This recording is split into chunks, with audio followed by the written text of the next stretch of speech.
Hello, my name is Sarah Metcalf and I am the Director of Performance Improvement at the Brownville Memorial Hospital.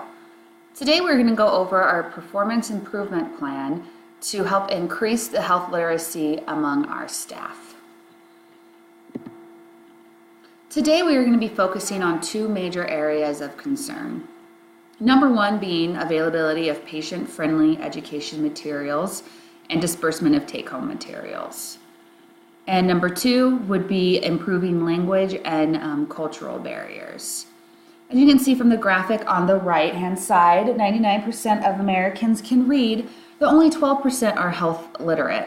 This is a huge discrepancy among our nation, and it's something that we need to focus on as healthcare providers in order to not only improve among ourselves, but among our patients as well.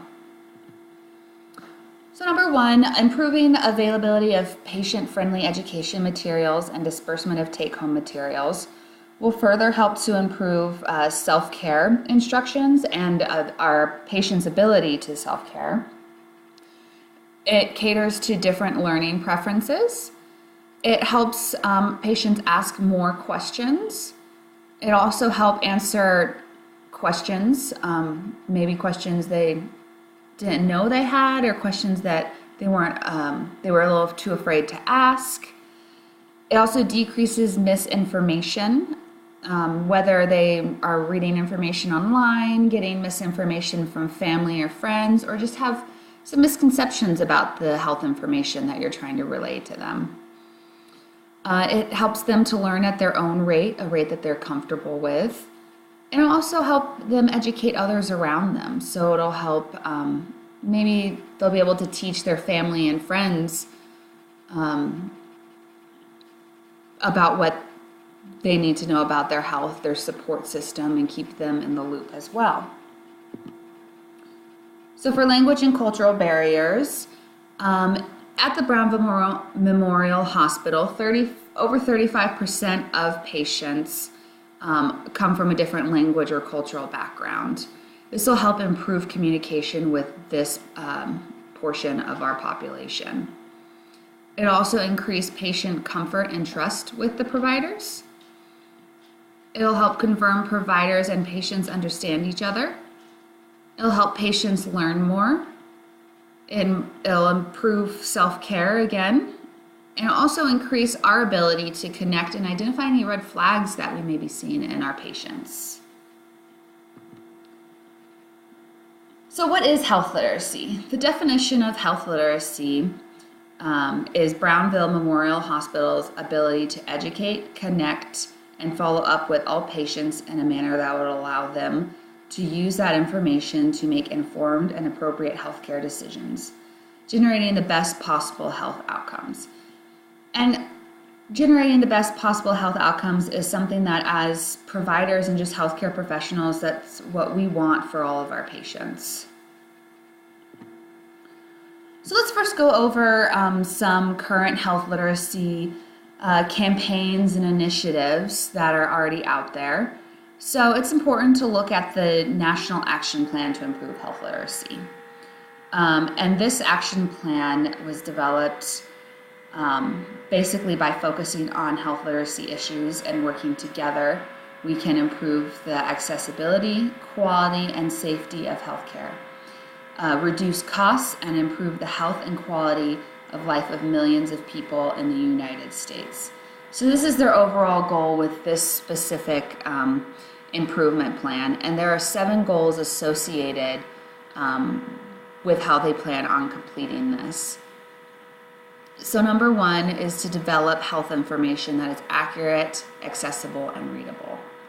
Then promote changes in the healthcare system that improve health information, communication, informed decision-making, and access to health services. Incorporate accurate, standards-based, and developmentally appropriate health and science information and curricula in childcare and education through the university level. Support and expand local efforts to provide adult education, English language instruction, and culturally and linguistically appropriate health information. Build partnerships, develop guidance and change policies, increase basic research and development, implementation and evaluation of practices and interventions to improve health literacy, increase and disseminate and use evidence-based health literacy practices and interventions. All of these goals are definitely things that are going to help improve health literacy as a nation, and something that us as a hospital need to look at to help improve it among not only our staff but our patients as well. Another health literacy initiative would be the California Health Literacy Initiative, and their goal is to partner with individuals and organizations to help develop long-lasting positive health impacts on individuals with low literacy levels. So their tool, Literacy Works, works on expanding collaborations and partnerships and development of understandable literacy materials. And when it comes to health literacy policy, though, health literacy is one of the World Health Organization's top 20 concerns in America. Policies have gone widely ignored regarding this issue. And though recently healthcare practitioners have become more aware of the struggle with literacy, I feel we may start seeing more policies being implemented and more things coming into place here soon. So right now, the main policy guideline for health literacy is that all Americans have the right to health education that is delivered in a manner which allows them to make appropriate health decisions to improve their overall quality of life. And that is what we're going to try to do here today by working on this improvement plan and getting our key areas of concern out there and working with you guys to help work with our patients.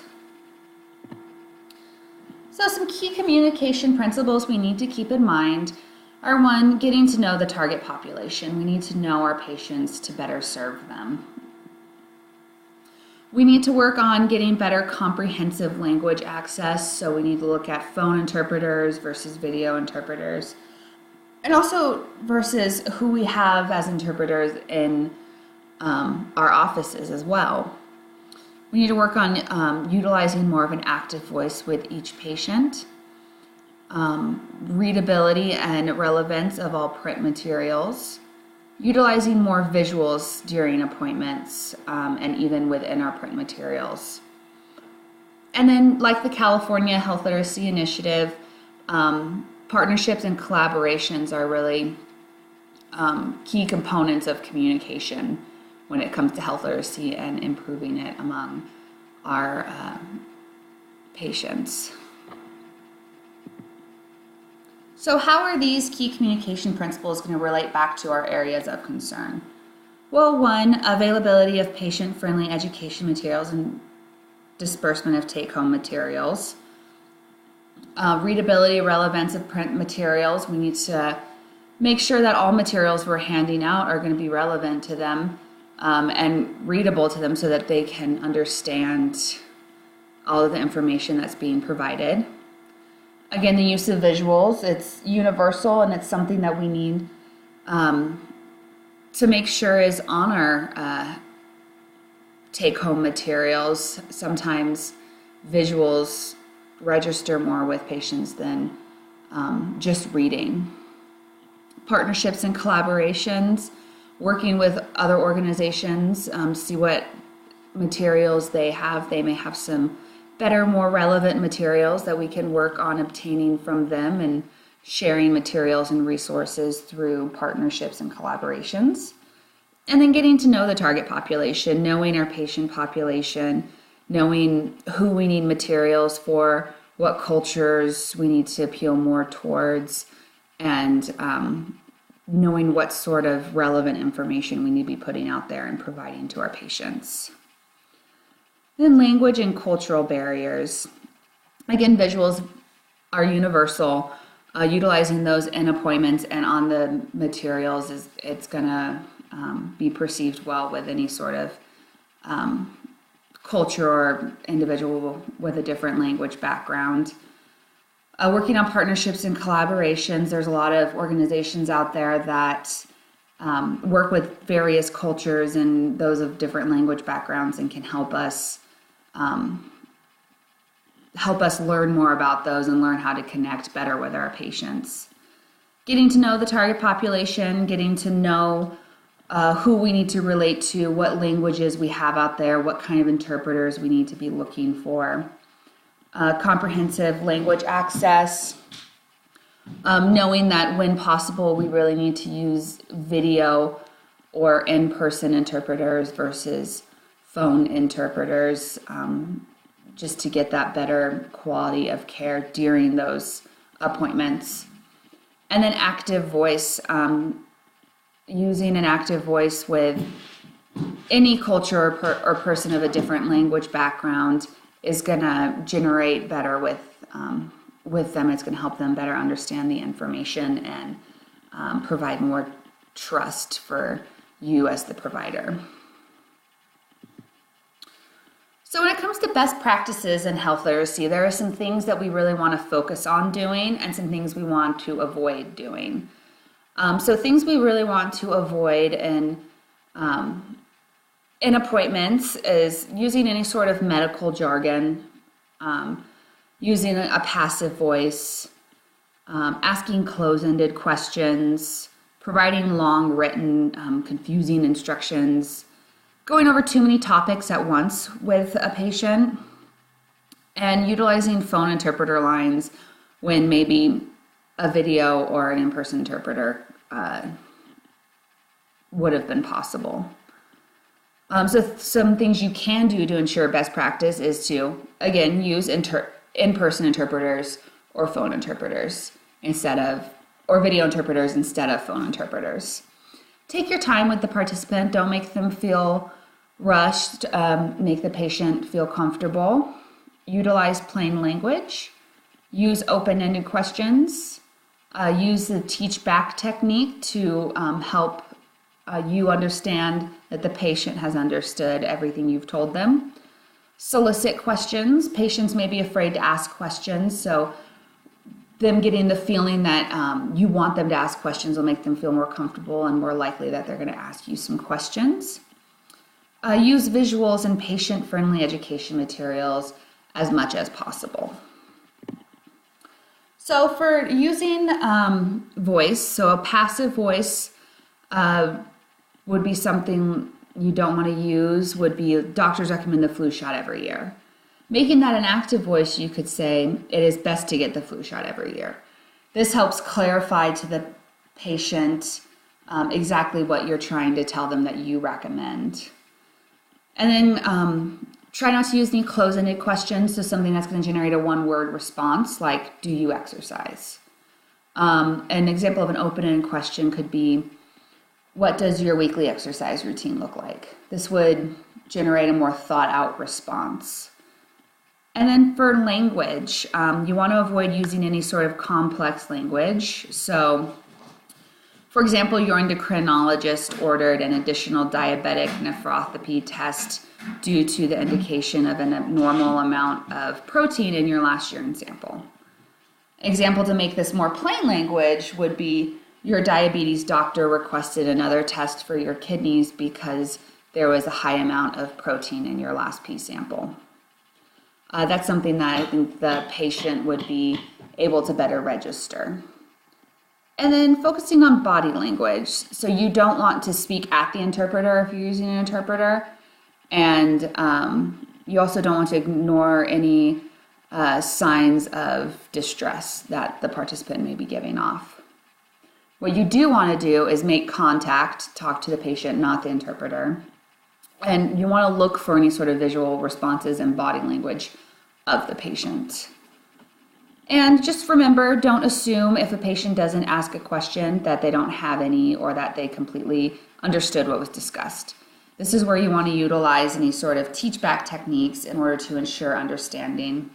And always provide a culturally and language appropriate handout for the patient to take home. Okay, so now we're going to work on our small group exercise. And in this exercise, we are going to be splitting off into groups of 3, and we'll be working on 2 different case studies.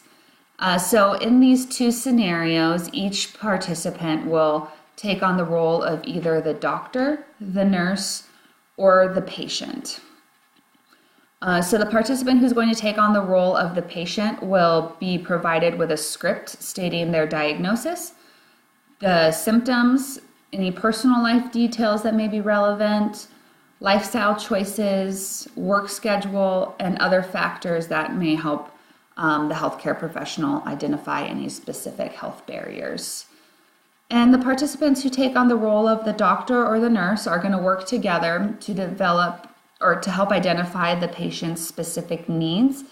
And as a result, we'll be able to discover communication or education barriers specific to this individual's condition.